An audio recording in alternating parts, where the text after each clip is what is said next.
सुप्रभात बच्चों। आज हम आपको आपकी कक्षा 5 की रिमझिम पुस्तक से पाठ 2 फसलों का त्योहार भाग 2 पढ़ाएंगे।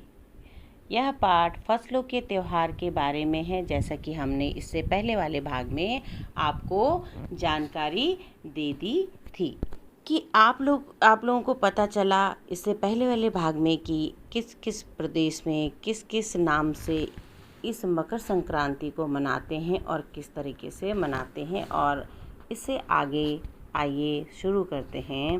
तमिलनाडु में मकर संक्रांति या फसलों से जुड़ा त्योहार पोंगल के रूप में मनाया जाता है। अब तमिलनाडु में कैसे मनाया जाता है? पोंगल के रूप में। इस दिन खरीफ की फसलें, खरीफ मतलब चावल, अरहर आदि कटकर घरों में पहुंचती है, मतलब फसल काटकर घरों में पहुंचाई जाती है। लोग नए धान कूटकर चावल निकालते हैं।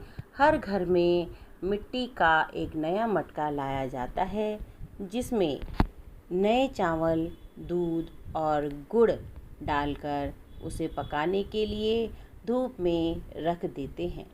हल्दी शुभ मानी जाती है, इसलिए साबुत हल्दी को मटके के मुंह के चारों ओर बांध देते हैं। यह मटका दिन में 10:30-12 बजे तक धूप में रखा जाता है। जैसे ही धूप में उफान आता है और दूध चावल मटके से बाहर गिरने लगते हैं, तो पोंगला पोंगल अर्थात खिचड़ी में उफान आ गया, खिचड़ी में उबाल आ गया के स्वर सुनाई देते हैं। दूसरी ओर गुजरात में पतंगों के बिना तो मकर संक्रांति का जश्न अधूरा ही माना जाएगा। इस दिन आसमान की ओर यदि नज़र उठाएं तो शायद हर आकार और रंग रूप की पतंगे आकाश में लहराती हुई मिले।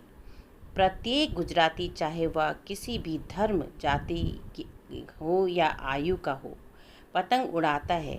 हजारों लाखों पतंगों से सूर्य भी ढक जाता है। अब देखिए गुजरात में किस तरीके से मनाया जाता है। पतंग के त्यौहार से इस त्यौहार को मनाया जाता है। मकर संक्रांति को पतंगों का त्यौहार भी कहा जाता है। और इस दिन सभी, चाहे वो गरीब हो, अमीर हो, या बूढ़ा हो, या जवान हो, या बच्चा हो, सभी लोग इस दिन को अपने अपने तरीके से मनाते हैं और पतंग उड़ाते हैं, इसलिए इसको पतंगों का त्यौहार भी कहा जाता है। और आसमान में इतनी पतंगे हो जाती हैं कि सूरज भी ढक जाता है। अब आगे देखेंगे कि कुमाऊं में किस तरीके से मकर संक्रांति मनाई जाती है। कुमाऊं में मकर संक्रांति को घुघुतिया भी कहते हैं। इस दिन आटे और गुड़ को गूंथकर पकवान बनाए जाते हैं। इन पकवानों को तरह तरह के आकार दिए जाते हैं, जैसे डमरू, तलवार, दाड़िम का फूल आदि। पकवान को तलने के बाद एक माला में पिरोया जाता है। जिस प्रकार से हम फूलों की माला गूंथते हैं ना, उसी प्रकार से इन पकवानों को एक माला में पिरोया जाता है फूलों की तरह। माला के बीच बीच में संतरा और गन्ने की गंडेरी, संतरा का मतलब होता है फल, जो आप जानते ही हैं, और गन्ने की गंडेरी मतलब गन्ने के छोटे छोटे टुकड़े पिरोए जाते हैं। यह काम बच्चे बड़ी रुचि और उत्साह के साथ करते हैं। बच्चे बड़े खुश रहते हैं इस काम को करने के लिए। सुबह बच्चों को माला दी जाती है। बहुत ठंड के कारण पक्षी पहाड़ों से चले जाते हैं और उन्हें बुलाने के लिए बच्चे इस माला से पकवान तोड़ कर पक्षियों को खिलाते हैं, ताकि पक्षी उनकी ओर आकर्षित हों। और वो गाते हैं। क्या गाते हैं? आइए देखते हैं।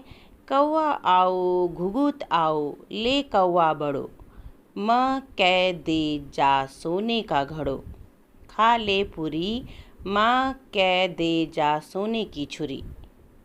इसके साथ ही जिस चीज़ की कामना हो वह मांगते, अर्थात जो भी उनकी इच्छा होती है, जो उनकी विश होती है, उसको वो इसके साथ साथ मांगते हैं। है ना कितने अलग अलग अंदाज। मकर संक्रांति को मनाने के। कहीं दूध, चावल और गुड़ की खीर बनती है, तो कोई 5 प्रकार के नए अनाज की खिचड़ी बनाता है। कहीं कहीं लोग का सैलाब नदी के स्नान में के लिए उमड़ पड़ता है। लोग ठंड में ठिठुरते रहेंगे, पर बर्फीले पानी में कम से कम एक बार तो डुबकी जरूर लगाएंगे। हाल यह होता है कि इन जगहों पर तिल रखने की भी जगह नहीं होती। जब मकर संक्रांति आती है तो लोग स्नान करने के लिए नदी पर जाते हैं और उसकी तिल रखने के लिए जगह नहीं होती, मतलब बहुत भीड़ हो जाती है, पैर रखने के लिए भी जगह नहीं होती। तिल से याद आया, मकर संक्रांति के दिन पानी में तिल डालकर स्नान करना, तिल का दान करना, आग में तिल डालना, तिल के पकवान बनाना विशेष महत्व रखता है। तुम्हारे घर या इलाके में इस त्योहार को कैसा मनाया जाता है? इसे खिचड़ी, पोंगल, मकर संक्रांति या कुछ और कहा जाता है, या तुम फसलों से जुड़े कोई और त्योहार मनाते हो? यदि तुम आपस में बात करो तो तुम्हें यह जानकर हैरानी होगी कि कई बार तो एक ही इलाके में रहने वाले लोग भी इस त्योहार को अलग अलग ढंग से मनाते हैं। तो आज हमने आपके फसलों के त्योहार के बारे में आपको जानकारी दी कि हम एक ही त्योहार को एक ही जगह में रहकर अलग अलग तरीके से कैसे मनाते हैं और किस प्रकार यह त्योहार मनाया जाता है।